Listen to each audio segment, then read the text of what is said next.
नमस्कार, मैं हूं आपके साथ विभा उपाध्याय और आप सभी दर्शकों का अन्नदाता कार्यक्रम में स्वागत करती हूं। हमारे देश का किसान जन का पोषक है, वो श्रम का देवता है, अन्नदाता है। उसमें ही भारत की आत्मा निवास करती है और ऐसे ही किसानों की प्रगति के लिए हम खेती बाड़ी से जुड़ी हुई बहुत सी नई लाभकारी जानकारियां हर रोज सुबह लेकर आते हैं। तो चलिए कार्यक्रम शुरू करने से पहले देखते हैं क्या है आज के अन्नदाता में। सरसों की उन्नत किस्में और बुवाई पर तकनीकी सलाह।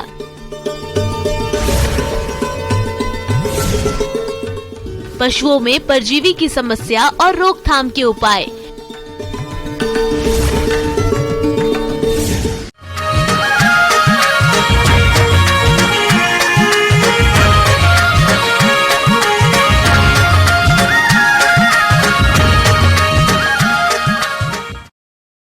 सरसों तिलहन की मुख्य फसल है। अभी बुआई के लिए सही समय चल रहा है। जिन किसानों के खेत अभी खाली पड़े हैं वे अभी इसकी बोनी कर सकते हैं। तो किसान इसके लिए कौन कौन सी किस्मों का चयन करें और बुआई करते समय किन किन बातों पर खास ध्यान दें, इस बारे में बता रहे हैं कृषि विज्ञान केंद्र जिला बांका के कृषि वैज्ञानिक डॉक्टर रघुवर साहू।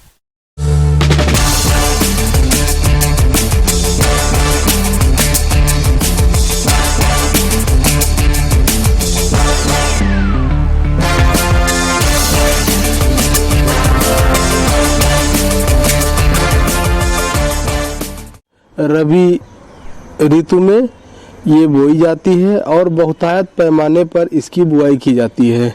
जिस तरह से हम अनाज में रबी में गेहूं लेते हैं और दलहन में चना और मसूर लेते हैं, उसी तरह तिलहन में सरसों का भी अपना हमारा प्रथम स्थान है। तो इसमें हम लोग करते क्या हैं, जैसे हमारा जो सरसों की बुआई होती है इसमें सबसे पहले हम भूमि का चुनाव करते हैं। तो हमारा जो सरसों होता है ये बलुई दोमट मिट्टी से लेकर चिकनी दोमट मिट्टी तक जो हमारी मिट्टी पाई जाती है इसमें अच्छा करता है। पीएच मान 6 से 7.5 होना चाहिए। और उसके बाद हम प्रयास करते हैं कि जैसे समय का विशेष महत्व होता है। अगर हम समय से बुआई करते हैं तो हमको उत्पादन अच्छा मिल जाता है और उत्पादन के साथ साथ हमको उत्पादकता भी अच्छी मिल जाती है। खेत की तैयारी के लिए सबसे पहले गहरी जुताई करें। इसके बाद 2 से 3 बार कल्टीवेटर से जुताई कर पाटा लगाकर खेत को समतल कर लें। इससे मिट्टी भुरभुरी हो जाती है, साथ ही मिट्टी में नमी संरक्षित रहती है। फसल की अच्छी बढ़वार के लिए अंतिम जुताई के समय खेत में 10 से 12 कुंटल सड़ी हुई गोबर की खाद प्रति हेक्टेयर की दर से मिला दें। बात आती है कि हम पोषक तत्व प्रबंधन कैसे करते हैं। तो पोषक तत्व प्रबंधन के लिए प्रति हेक्टेयर के हिसाब से अगर हम देखें तो 40 से 50 क्विंटल प्रति हेक्टेयर के हिसाब से हम लोगों को गोबर की सड़ी खाद देना पड़ता है। वो बुआई के 1 महीने पहले देते हैं। और उसके बाद बुआई के लिए जब हम बुआई करते हैं, अगर हमारे पास सिंचित व्यवस्था है तो उसके लिए 80 किलोग्राम नत्रजन, 40 किलोग्राम फास्फोरस और 40 किलोग्राम पोटास की मात्रा को हम लोग देते हैं। अगर यही अनुशंसित असिंचित व्यवस्था रहती है तो हम लोग 40-20-20 कर देते हैं। इसकी जो मात्रा है अनुशंसित, इसका जस्ट हाफ कर देते हैं, क्योंकि सिंचाई का साधन रहता नहीं है तो उसमें हमारा जो खाद एवं उर्वरक है वो बर्बाद जाता है। अब हम क्या करते हैं, तेल है, तिलहन की मात्रा में अगर तेल को मात्रा को बढ़ाना है तो सल्फर की जरूरत पड़ती है 10 किलोग्राम प्रति एकड़ के हिसाब से। हम इसकी अनुशंसा जब हम बुआई करते हैं उस समय करते हैं। उर्वरकों में यूरिया की आधी और फास्फोरस पोटाश की पूरी मात्रा बुवाई से पहले खेत में मिला दें और यूरिया की शेष बची मात्रा को 2 बराबर भागों में बांटकर पहली सिंचाई के समय प्रयोग करें। असिंचित क्षेत्रों में उर्वरकों की पूरी मात्रा एक बार में ही प्रयोग करें। और इनकी कुछ वैरायटियां आती हैं, जो जैसे पूसा बोल्ड हो गया, वरुणा हो गया, आरजीएन 48 हो गया, ये सब जो वैरायटियां हैं ये सब सरसों की समय से बुआई करने वाली वैरायटियां हैं। अनुशंसित प्रभेद हैं, जैसे राजेंद्र अनुकूल हो गया, राजेंद्र सुफलाम हो गया, ये हम लेट में बुआई कर सकते हैं। सरसों हमारी लगभग 130 से 135 दिन की फसल होती है, तो 130 से 35 दिन में पक के तैयार हो जाती है और इसकी औसत उपज लगभग 15 से 18 क्विंटल प्रति हेक्टेयर के हिसाब से आकी गई है। अब सरसों में प्रयास करना है कि बीज दर कैसे होता है। सरसों का बीज छोटा होता है और इसलिए बीज दर इसकी 5 किलोग्राम प्रति हेक्टेयर के हिसाब से रखते हैं और 2 किलोग्राम प्रति एकड़ के हिसाब से इसका बीज दर रखते हैं।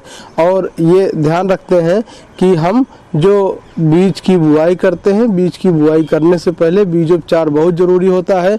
एक हमारा फफूंदनाशी आता है कार्बेंडाजिम, 50% WP कंसंट्रेशन का होता है, वेटेबल पाउडर होता है। इसको 2 से 2.5 ग्राम प्रति किलोग्राम की बीज की दर से हम सरसों की बुआई के लिए इसको बीज को उपचार कर देते हैं। और इसमें पौध से पौध की दूरी और पंक्ति से पंक्ति की दूरी का ध्यान रखते हैं। पंक्ति से पंक्ति की दूरी जो हमारा है 30 से 35 सेंटीमीटर और पौधे से पौधे की दूरी 10 से 15 सेंटीमीटर रखते हैं। जो रबी की फसल है, रबी की फसल में खरपतवार नियंत्रण बहुत ज़रूरी होता है।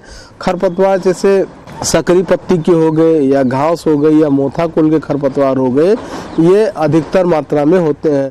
खरपतवारों की रोकथाम के लिए बुवाई के पहले पेंडिमिथलिन 3.3 लीटर दवा 700 लीटर पानी में घोलकर प्रति हेक्टेयर की दर से भूमि पर छिड़काव करें। और जो ये वैरायटियां होती हैं, इनमें पानी समय समय पर हम सिंचाई की व्यवस्था करते हैं, देते रहना चाहिए। सिंचाई हमको उस समय देना चाहिए जब हम आपको देख लें कि हाँ इसमें नमी की मात्रा कम हो गई है, तो हम सिंचाई कर देते हैं। सिंचाई हमेशा नहीं करना है। जिस तरह से गेहूं से में 5 सिंचाई 6 सिंचाई करते हैं, उस तरह से इसकी ज़रूरत नहीं होती है। ये 1 या 2 सिंचाई में पूरी फसल तैयार हो जाती है। किसान भाइयों, अभी तक आपने खेती से जुड़ी हुई कुछ उपयोगी जानकारियां देखी। अब लेते हैं एक छोटा सा ब्रेक, जल्द लौटेंगे और कार्यक्रम में आगे भी है खेती बाड़ी से जुड़ी हुई महत्वपूर्ण जानकारियां, तो बने रहिए हमारे साथ।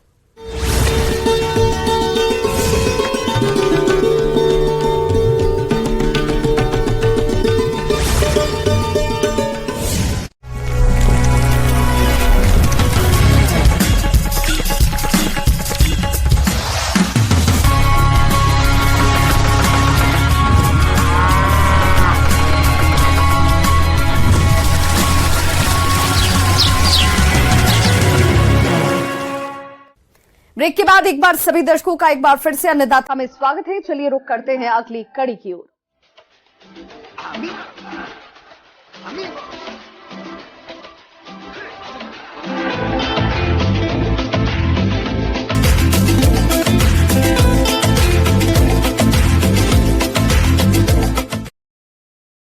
ज्यादातर पशुपालक जानकारी के अभाव में पशुओं में होने वाले दाद, खुजली और जू होने पर ध्यान नहीं देते हैं, जिससे कई बार इनकी वजह से पशु तनाव में चला जाता है, जिसका सीधा असर उसके दूध उत्पादन पर पड़ता है। उसी प्रकार भीतरी परिजीवियों के प्रकोप से पशुओं में कई घातक बीमारियां पनपने लगती हैं। अगर पशुपालक इनके रखरखाव पर थोड़ा ध्यान दें तो इन परिजीवी से दुधारू पशुओं को बचाया जा सकता है।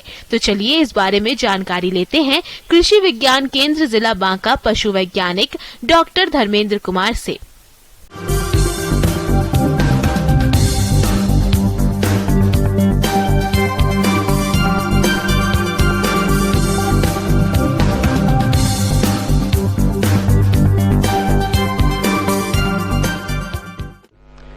कृमिनाशक दवा का उपयोग, जिसको डिवॉर्मिंग बोला जाता है, पशुपालन में एक महत्वपूर्ण योगदान रखती है। इसका एक अलग महत्व है। चूंकि जो कृमि होता है पशु के पेट में होती है, वो क्या करता है, जो आप खाना खिला रहे हैं, जो न्यूट्रिशन दे रहे हैं उसको खा लेता है। इसके साथ साथ जानवर के अंदर ब्लड जो होती है उसको भी चूसता है, जिसके कारण अपना जानवर कमज़ोर हो जाती है। और इसके साथ साथ उसका प्रोडक्शन मतलब दूध उत्पादन से लेकर उसकी वृद्धि सब कुछ कम हो जाती है, जो कि हिडन रहती है, आपको दिखता नहीं है। बहुत धीरे धीरे करके पशु को उत्पादन कम करती है और उसको बीमार भी करती है। किसान भाइयों, अंतः परजीवी जैसे गोलकृमि, फीताकृमि आदि पशुओं में दूषित चारा, दाना खाने से और नदी, पोखर, तालाब का गंदा पानी पीने पर पेट में हो जाते हैं, जो पशुओं के स्वास्थ्य पर बुरा प्रभाव डालते हैं, जिससे पशुओं में कई तरह की बीमारियां होने की संभावना बनी रहती है। क्योंकि बरसात के समय कृमि का प्रकोप होने की संभावना बढ़ जाती है। बरसात के समय क्या होता है कि बारिश होती है, पानी जमा रहता है, वहाँ घोंघा में कृमि का विकास होता है और वो कृमि विकसित होकर जो घास होते हैं उसके हरे हरे पत्ते होते हैं सबसे ऊपर में, वहाँ पर जाके बैठा रहता है। अपना पशु जब चरने जाती है तो सबसे पहले उसी को खाती है, जो कि उसके पेट में जाता है और इन्फेक्शन करता है। इसलिए बरसात के समय में पतला पैखाना होने की शिकायत भी अधिक रहती है। अक्सर देखने में आता है कि हमारे कुछ पशुपालक भाई अपने दुधारू पशुओं में आने वाले बाह्य परजीवियों पर ठीक तरह से ध्यान नहीं दे पाते। इसका विपरीत प्रभाव पशु के स्वास्थ्य के अलावा उसके दुग्ध उत्पादन पर देखने में पड़ता है। ये बाह्य परजीवी पशुओं का खून चूसकर उनके स्वास्थ्य पर प्रभाव डालते हैं, जिससे पशु कमजोर और बीमार पड़ जाते हैं। तो पशुपालक को एक सलाह दी जाती है कि समय पर पशुओं को कृमिनाशक दवा देते रहें। छोटे पशु से लेकर गाभिन पशु सभी को दी जाती है। जनरल कंसेप्शन जो पशुपालक में है कि गाभिन पशु को नहीं देना है, बच्चों को नहीं देना है, ऐसी बात नहीं है। पशुओं को सभी स्टेज में कृमिनाशक दवा का उपयोग किया जाता है। जैसे जो बाछा या बाछी जो नया जन्म लिया है, 15 दिन के बाद उसको कृमिनाशक दवा का उपयोग करें और 2-2 महीना के अंतर पर 9 से 10 महीने तक करें। उसके बाद फिर जैसा समस्या आती है उसके अनुसार 6 महीने पर दवा रिपीट करें, या बहुत ज़्यादा आपके क्षेत्र में प्रकोप है तो 3 से 4 महीने पर भी रिपीट कर सकते हैं। मतलब 4-4 महीने पर साल भर में 3 बार भी दवा दी जा सकती है, गाय भैंस जितने हैं सभी में। परजीवी से बचाव के लिए पशुशाला की नियमित साफ सफाई करें। हो सके तो सप्ताह में 1 बार पशुशाला को लाल दवा या फिनाइल से धोएं। साथ ही चूने का भुरकाव करें। पशुओं को बरसात के दिनों में चारागाह चराने न ले जाएं। बाढ़ग्रस्त इलाकों से पशुओं के लिए चारा न लाएं, क्योंकि ऐसे इलाकों में चारा परजीवियों और अन्य फफूंद से दूषित होता है। पशुओं को चारा देने से पहले अच्छी तरह से साफ कर लें। परजीवी से बचाव के लिए पशु के शरीर पर अच्छी तरह से लगाएं, लेकिन इनका प्रयोग करते समय कुछ सावधानी रखें। जैसे दवाई लगाने के समय बड़े पशु या बछड़े बछड़ियों के मुंह में मुसीका लगा देना चाहिए, जिससे वो अपने शरीर को चाट ना सकें, जिससे पशु को किसी भी तरह का नुकसान ना हो। उसके बाद जब गाभिन पशु की बात आती है तो बेहिचक आप कृमिनाशक दवा का उपयोग करें। इसके लिए अलग दवा होती है, मतलब फेनबेंडाजोल कंपोजिशन की होती है। इसके साथ जो भी सेफ ड्रग हो, प्रेगनेंसी सेफ हो, वो कृमिनाशक दवा का उपयोग करें और ज़रूर उपयोग करें जब उसका समय हो जाए। तो मार्केट में बहुत सारी दवा उपलब्ध हैं। पशु चिकित्सक से सलाह कीजिए और कृमिनाशक दवा का उपयोग कीजिए। ऐसे नॉर्मल वे में जो उपयोग में आती है अल्बेंडाजोल और फेनबेंडाजोल कंपोजिशन की, इसका आप शुरुआत में उपयोग कर सकते हैं। अल्बेंडाजोल होती है तो 3 ग्राम की आती है, 1.5 ग्राम की भी आती है। तो लगभग जो 300 किलो वजन की गाय है, 300 से 400 किलो वजन की, उसमें 3 ग्राम के अल्बेंडाजोल से भी काम चल जाती है। मतलब इसका जो डोज होता है 10 मिलीग्राम प्रति किलो वजन के हिसाब से दी जाती है। यदि आपका पशु छोटा है, 200 केजी का है, तो उसके अनुसार आपको डोज कम कर देना है और इसको सुबह खाली पेट में खिलानी है। सुबह खाली पेट में 1 डोज खिला देनी है और इसके साथ साथ फिर 3 दिन तक कम से कम कोई भी लीवर टॉनिक या कोई भी डाइजी बूस्ट जैसे सिरप है, इसको आप दे सकते हैं पशु को, ताकि जो कृमिनाशक का काम किया, इसके साथ साथ उसका पाचन से लेकर लीवर भी साथ साथ मजबूत हो जाए, तो आपका पशु ज़्यादा स्वस्थ रहेगा।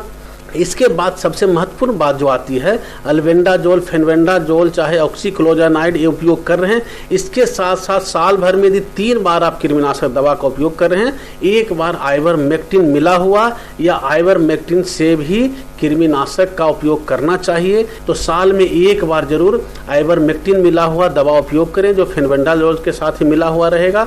जैसे ये दवा है जो ऑक्सीक्लोजानाइड के साथ, ऑक्सपेंडाजोल के साथ मिला हुआ है आइवरमेक्टिन, इस तरह का कृमिनाशक 1 बार उपयोग करेंगे तो पशुओं में चमक भी आ जाएगी, दूध उत्पादन भी बढ़ेगी और पशु ज्यादा स्वस्थ रहेगा। आगे और भी है खेती बाड़ी से जुड़ी हुई बहुत सी रोचक जानकारियां, पर यहां रुकेंगे एक छोटे से ब्रेक के लिए, जल्द हाजिर होते हैं।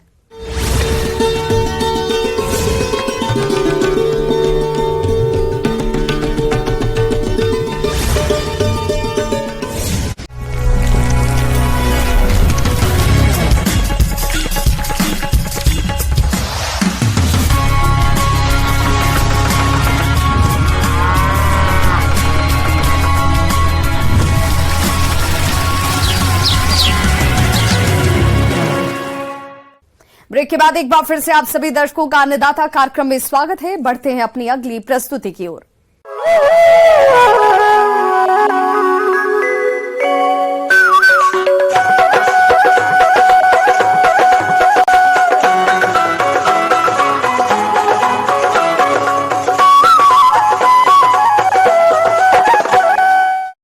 बटेर पालन मुर्गी पालन की भांति ही एक कृषि सह व्यवसाय है, लेकिन इस व्यवसाय में मुर्गी पालन की अपेक्षा जोखिम कम और लाभ अधिक रहता है। इसलिए किसानों के बीच बटेर पालन तेजी से लोकप्रिय होता जा रहा है। अगर आप भी इस व्यवसाय को करना चाहते हैं तो किन किन बातों पर खास ध्यान दें, इस बारे में बता रहे हैं बिरसा कृषि विश्वविद्यालय जिला रांची के पशु वैज्ञानिक डॉक्टर सुशील प्रसाद।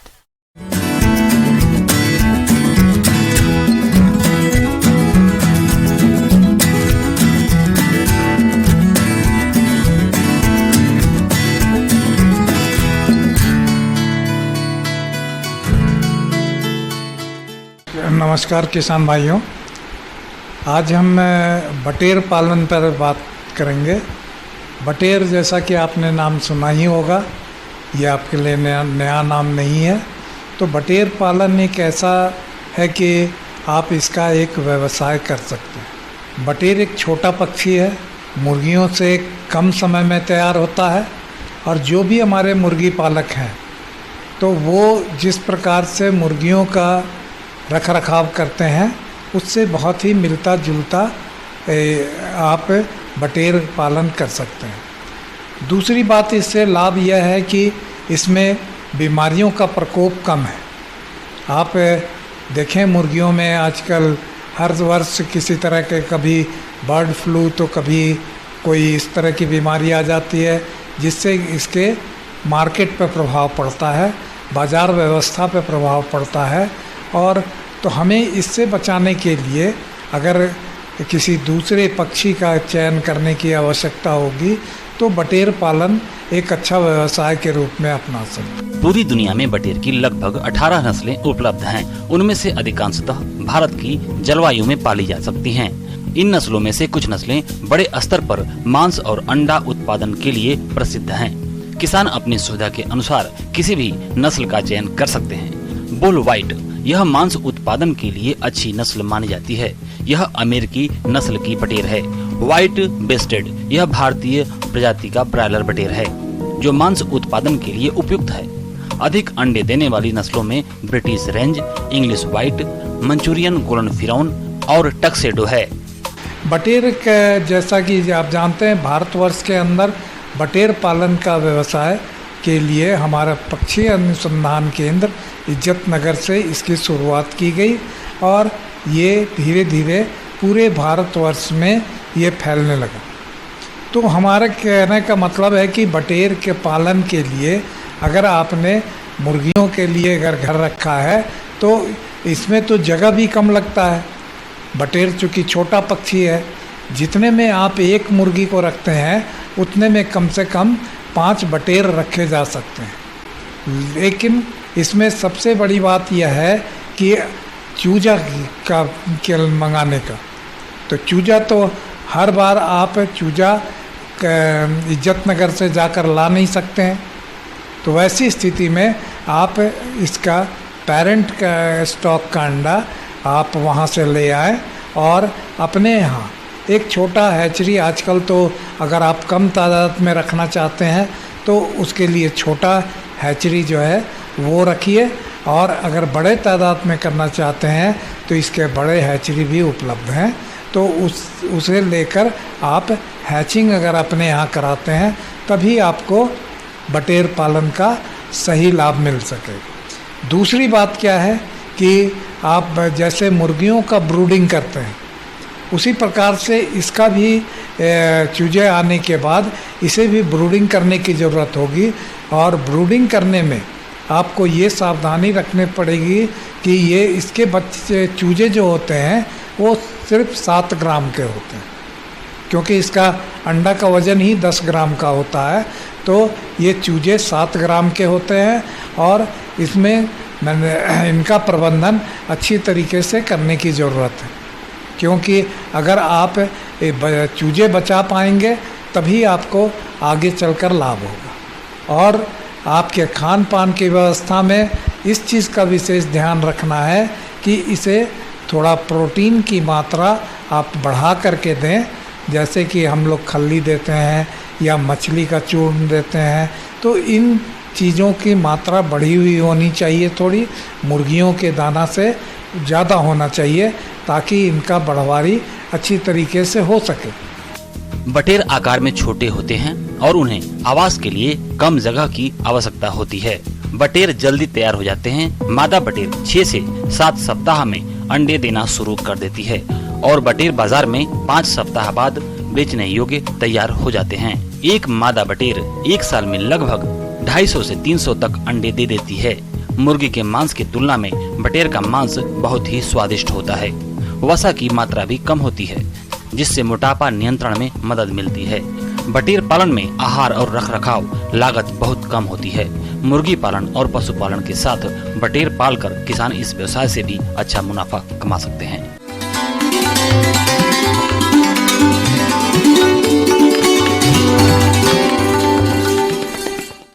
अन्नदाता हेल्पलाइन निःशुल्क फोन संपर्क सेवा के माध्यम से आपके द्वारा पूछे गए प्रश्नों में से 1 या 2 महत्वपूर्ण प्रश्न को हम अपने कार्यक्रम में शामिल करते हैं और इसी के तहत आज किसान का सवाल और उनका जवाब इस प्रकार से है। आज की अन्नदाता हेल्पलाइन में हमने जिस प्रश्न को शामिल किया है उसे पूछा है गांव शंभुआ, जिला समस्तीपुर के अतुल सिंह ने। आपने धान की फसल में रोगों की रोकथाम के बारे में जानकारी चाहिए है, तो इसके लिए देखिए कार्यक्रम का यह अंश।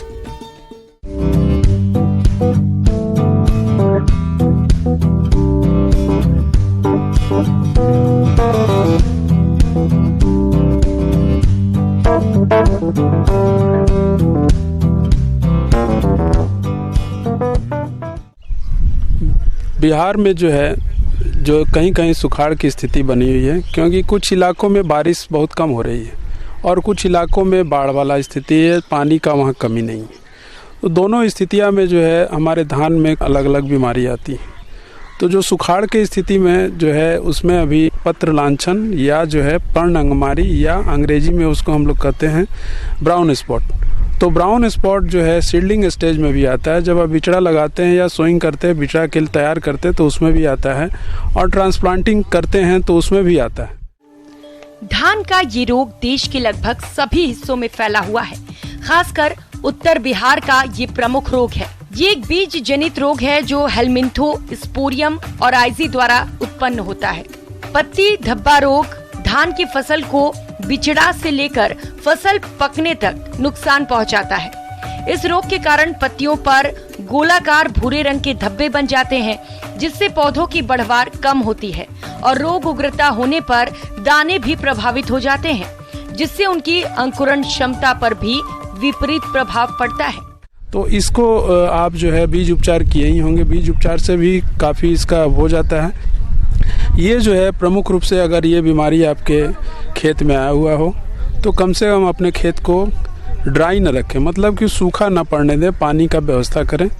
और दूसरा चीज़ है कि उसमें जो है उचित मात्रा में पोटास और फॉस्फेट फर्टिलाइज़र का इस्तेमाल करें और नाइट्रोजन फर्टिलाइज़र का कम मात्रा में या स्प्लिट डोज में कम मात्रा में इस्तेमाल करें। साथ ही साथ आप इसके बचाव के लिए कार्बेंडाजिम का मात्रा 2 ग्राम मात्रा प्रति लीटर पानी में, या कॉम्बिनेशन में भी दवाई आता है जैसे कि फफूंदनाशक आता है, जैसे कि जिसको कि हम लोग कार्बेंडाजिम और मैनकोजेब का मिश्रण आता है, उसका आप 2 किलोग्राम मात्रा प्रति हेक्टेयर के दर से आप छिड़काव कर सकते हैं।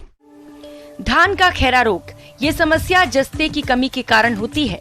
इस रोग के लक्षणों की बात करें तो पौधे की निचली पत्तियां पीली पड़नी शुरू हो जाती हैं और बाद में पत्तियों पर कत्थई रंग के छिटकवा धब्बे उभरने लगते हैं। रोग की तीव्र अवस्था में रोग ग्रसित पत्तियां सूखने लगती हैं, कल्ले कम निकलने लगते हैं और पौधों की वृद्धि रुक जाती है। इसकी रोकथाम के लिए खेतों में 25 किलोग्राम जिंक सल्फेट प्रति हेक्टेयर की दर से रोपाई से पहले ही खेत की तैयारी के समय डालें। अगर खड़ी फसल में ये रोग दिखाई दे तो 5 किलोग्राम जिंक सल्फेट तथा 5 किलोग्राम चूना 1000 लीटर पानी में घोलकर 1 हेक्टेयर में छिड़काव करें। अगर रोकथाम न हो तो 10 दिन बाद पुनः 5 किलोग्राम जिंक सल्फेट तथा 2.5 किलोग्राम चूना 600 से 700 लीटर पानी में घोलकर छिड़काव करें। सुखाड़ की स्थिति में दूसरा जो प्रमुख बीमारी है वो बीमारी है, आप जानते हैं कि जिसको कि झोंका कहा जाता है या ब्लास्ट कहा जाता है। पूरा आपका खेत जला हुआ लगता है। इसका जो लक्षण है, इसमें क्या होता है कि पौधे के पत्तियों पे जो सीडलिंग स्टेज में हो या जब पौधा बड़ा भी हो जाता है, तो इस स्थिति में क्या होगा कि अभी जो है उसके जो धब्बे हैं, गोलाकार धब्बे इसमें नहीं होते, इसमें नाव के आकार के धब्बे होते हैं या आँख के आकार के धब्बे होते हैं और बीच में धूसर रंग का या जो है ऐश कलर का या राख के कलर का होता है और बाहरी जो उसका जो आवरण है उस पे जो है आप देखेंगे कि भूरे रंग का जो है धब्बा बनता है। मतलब अगर इसको बचाव आपको करना है तो जो है फर्टिलाइज़र का बैलेंस डोज का आप इस्तेमाल करें। अगर आवश्यकता से ज़्यादा आप यूरिया डाल देंगे तो ये बीमारी का प्रकोप ज़्यादा हो जाता है। अब जो लास्टली जो है फफूंदनाशक हमको इस्तेमाल करना है, तो फफूंदनाशक में बाज़ार में ट्राईसाइक्लाजोल नाम की आराम से मिल जाता है। 600 ग्राम मात्रा आप प्रति हेक्टेयर की दर से आप इस्तेमाल कर सकते हैं। अगर आप देखेंगे कि बहुत स्थिति खराब है तो आप 1 सप्ताह या 10 दिन के अंतर पे दूसरा छिड़काव भी कर देंगे। सफेदा रोग ये फसल में लौह तत्व की कमी के कारण होता है। इस रोग के लक्षण की बात करें तो इसके प्रकोप से नई पत्तियां कागज जैसी सफेद निकलती हैं।